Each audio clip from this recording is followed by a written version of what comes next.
Hello everyone and welcome to the 62nd episode of the Hot Issue।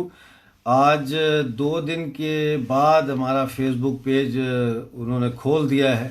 क्योंकि ज़ाहिर है पाकिस्तान के चाहने वाले जो हैं उन्होंने कंप्लेन की है कि जी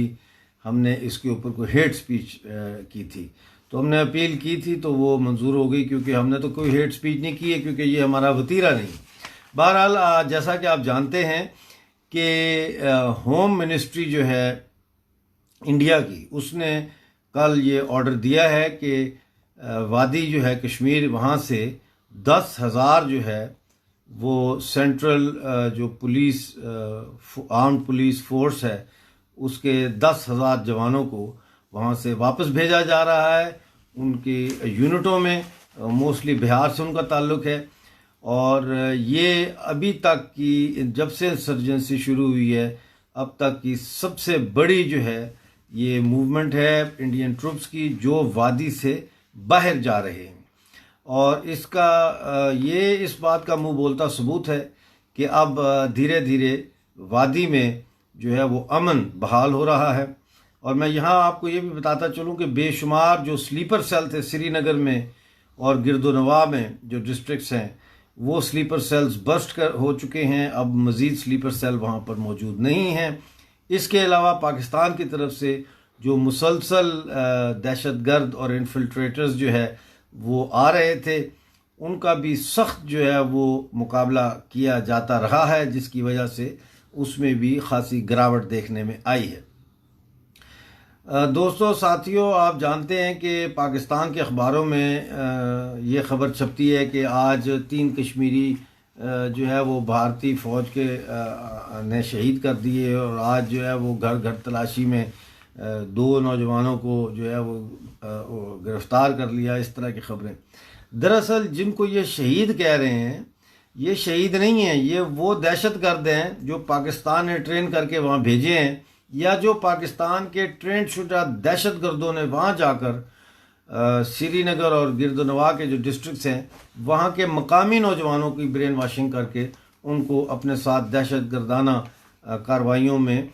शामिल किया है। तो इसलिए मैं हमेशा कहता हूँ कि ख़बर जो है उसको जब आप पढ़ते हैं तो उसका तज्ज़िया करना बहुत ज़रूरी है कि यह ख़बर कौन दे रहा है और उसके अल्फाज जो है वो किस तरह से बुने गए हैं। मैं आपको ये भी बताता चलूँ कि ये इस वक्त जो है वो वादी में काफ़ी डेवलपमेंट हो रही है, और इस हवाले से मैं चाहूँगा कि याना मीर ने एक रिपोर्ट पेश की है, उसको आपके सामने रखूँ। याना मीर किसी तारफ़ की मोहताज नहीं, आप सब जानते हैं, वो कश्मीर श्रीनगर से उनका ताल्लुक़ है और मुस्लिम हैं, और वो बिल्कुल भी दहशतगर्दी या इस किस्म की जो जाली नाराबाजी है इसको सपोर्ट नहीं करती, बल्कि जय हिंद का नारा लगाती हैं और बड़ी प्राउड इंडियन है। तो उन्होंने जो तफसीलात दी हैं एब्रोगेशन ऑफ 370 के बाद जो डेवलपमेंट हो रही है, उसकी कुछ चीज़ें मैं आपके साथ शेयर करना चाहता हूँ। उन्होंने 48 प्रोजेक्ट्स का जिक्र किया है, जिसमें उन्होंने बताया है कि एब्रोगेशन के बाद 48 प्रोजेक्ट्स लॉन्च किए गए, और इन 48 प्रोजेक्ट्स में 8 bridges, 5 school, 2 colleges, 3 receiving stations, 5 hospital, 4 hostel, 9 water supply schemes. आपको पता ही है कि हमारे पाकिस्तानी मकबूजा जम्मू कश्मीर में पानी एक बहुत बड़ा मसला है, और हमारी ख़वातीन जो है बेचारी वो मीलों चल के सरों पर घड़े रख कर पानी लेकर आती हैं। इसी तरह 7 बिल्डिंग्स भी बनाई जा रही हैं। फिर उन्होंने जिक्र किया है 21 मेगा प्रोजेक्ट्स का। ये 21 मेगा प्रोजेक्ट्स जो है इसमें 50 बेड का आयुष हॉस्पिटल है कपवाड़ा में, इसी तरह 2 हॉस्पिटल हैं, एक कुलगाम में, एक सोपोर में, 2 ट्रांजिट अकोमोडेशन सेंटर्स बनाए गए हैं, एक शोपियां में और एक कपवाड़ा में, 5 रोड प्रोजेक्ट्स हैं, 2 वाटर सप्लाई स्कीम्स हैं। ये मेगा प्रोजेक्ट्स की बात हो रही है। 12 मेगावाट का हाइड्रो इलेक्ट्रिक प्रोजेक्ट है, 2 कॉलेजेस, 4 बिल्डिंग्स, एक इंडोर स्टेडियम भी तामीर किया जा रहा है। और इसके अलावा बॉर्डर एरियाज़ में जो है, जैसा कि आप जानते हैं कि 400 करोड़ सेंटर ने दिया है बंकर्स बनाने के लिए, क्योंकि पाकिस्तान की जो बमबारी है उससे इलाके में जो नुकसान है उसको कम करने के लिए, जानी नुकसान को, जो प्रोजेक्ट्स चल रहे हैं उनके बारे में जाना मीर ने बताया है कि जेडमोर टनल जो है उसका काम जारी है और वो जून 2021 में वो मुकम्मल हो जाएगा। इसी तरह जोजिला पास है जो 2026 में बन जाएगा। जोजिला पास जो है ये सोनमर्ग और लद्दाख को साल भर की रसाई देगा, यानी पहले जो बर्फ़ पड़ जाती थी और वो बंद हो जाते थे, क्या उसे कहते हैं, रास्ते बंद हो जाते थे, तो उसको अब रास्ते बंद नहीं होंगे। इसी तरह चिनाब ब्रिज प्रोजेक्ट है जो 974 करोड़ से बनाया जा रहा है और अंजी खात ब्रिज है जो 745 करोड़ से बनाया जा रहा है। तो ये आप देखें, इसका कोई मुआवजा ही नहीं है पीओजे के या गिलगित बल्तिस्तान के साथ। मैंने कल भी बताया था कि 32 ऐसी फ्रोज़न लेक्स को आइडेंटिफाई किया गया है गिलगित बल्तिस्तान में जो किसी भी वक्त फट सकती हैं, लेकिन disaster management authority of Pakistan जो है उसने कोई भी अभी तक ऐसा कदम नहीं उठाया कि जो लोग इन डिज़ास्टर से मुतासर होंगे उनको वो कोई रिलीफ पहुंचा सके। इसी तरह से हम देखते हैं कि हिंदुओं के ख़िलाफ़ जो हिंदू महिलाओं के ख़िलाफ़ यानी हिंदू यंग लड़कियों के ख़िलाफ़ जो एक कैंपेन चल रही है, जो एक मुहिम चल रही है कि उनको ज़बरदस्ती उठाकर अगवा किया जाता है, उनका मज़हब जबरन तब्दील किया जाता है, उनको रेप किया जाता है, उनसे फिर निकाह किया जाता है इस्लामी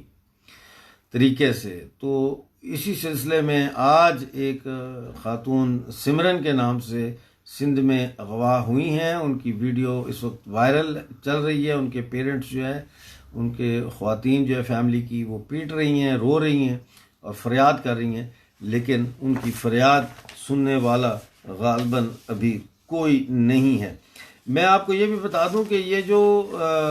शेख रशीद साहब हैं ये मशहूर हैं जुगतबाजी के लिए और एक मज़ाहिया किरदार हैं पाकिस्तानी सियासत का, और शायद इसीलिए उनको हर हुकूमत में जो है वो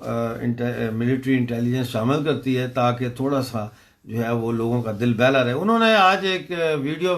जारी किया जिसमें वो कह रहे हैं, मतलब इंटरव्यू दिया है वो, उसकी वीडियो वायरल हो गई।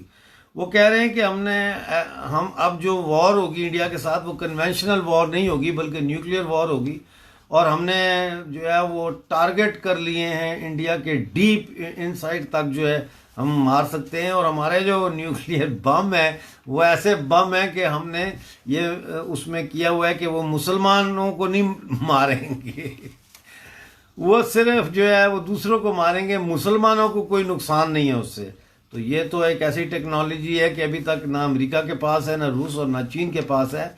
तो पाकिस्तान ने बड़ी तरक्की कर ली है अगर इस किस्म की टेक्नोलॉजी उन्होंने बना ली है जो मज़हब की बुनियाद पे जो है वो लोगों को मारता है, ऐसा बम जो मज़हब की बुनियाद पे लोगों को मारता है। यानी कि मिलिट्री इक्विपमेंट, बमों,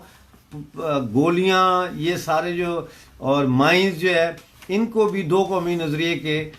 का पाबंद करके बनाया जा रहा है। मैं दोस्तों आपको आज अगर मैं जिक्र ना करूं अजय पंडित का और शेख वसीम बारी का और उन तमाम दोस्तों का और साथियों का जिन्होंने इस पाकिस्तानी आतंक के हाथों अपनी जानें गंवाई, तो मेरा ख्याल है आज का प्रोग्राम मुकम्मल नहीं होता। हमें याद रखना चाहिए अपने शहीदों को, और हमें यह भी याद रखना चाहिए कि सबसे बड़ा फ़ायदा जो एब्रोगेशन 370 से हुआ है वो ये हुआ है कि जितने भी ये थे शरारती सियासतदान, कश्मीरी अवाम के दुश्मन सियासतदान, वो अब जेलों में बंद हैं। अब्दुल्ला फैमिली हो या महबूबा मुफ्ती की तरह के लोग हों, ये सब अब पाबंद सलासल हैं और उनको जेलों में ही रखा जाना चाहिए, क्योंकि ये बाहर आकर जो है अपनी सियासी दुकानदारी चमकाने के लिए कुछ भी कर सकते हैं। इसी तरह आप देखते हैं कि जब से एब्रोगेशन हुई है 370 की, तो जो इस्लामिक सो कॉल्ड जिहादिस्ट तंजीमें हैं वो भी कलैप्स कर गई हैं, और इसी का नतीजा है कि हुर्रियत कॉन्फ्रेंस से उनके जो सुरखेल थे अली शाह गिलानी, उन्होंने इस्तीफ़ा दे दिया है, और गालबन इसी वजह से उनकी खिदमात का इतराफ़ करते हुए पाकिस्तान ने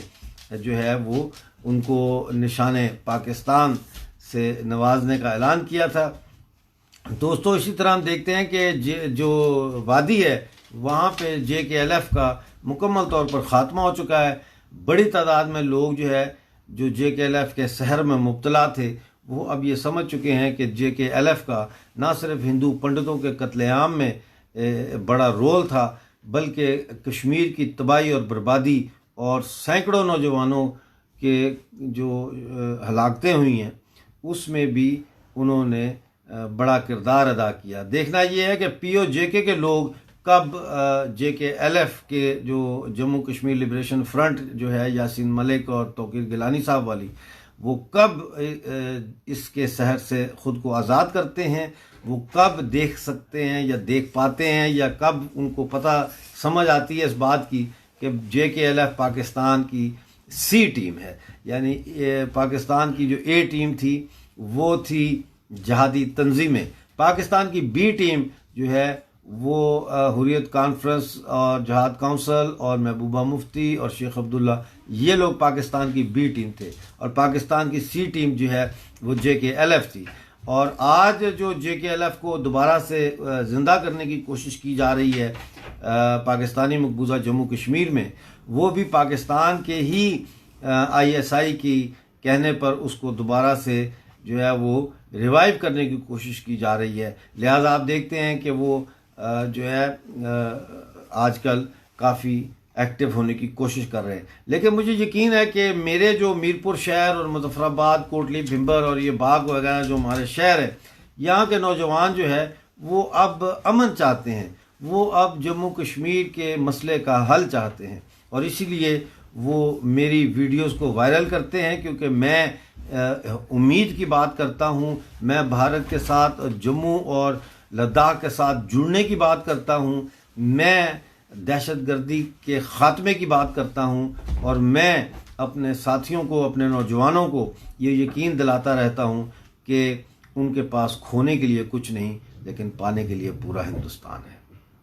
थैंक यू वेरी मच। कल आपसे दोबारा मुलाकात होगी, और उम्मीद है कि ये अब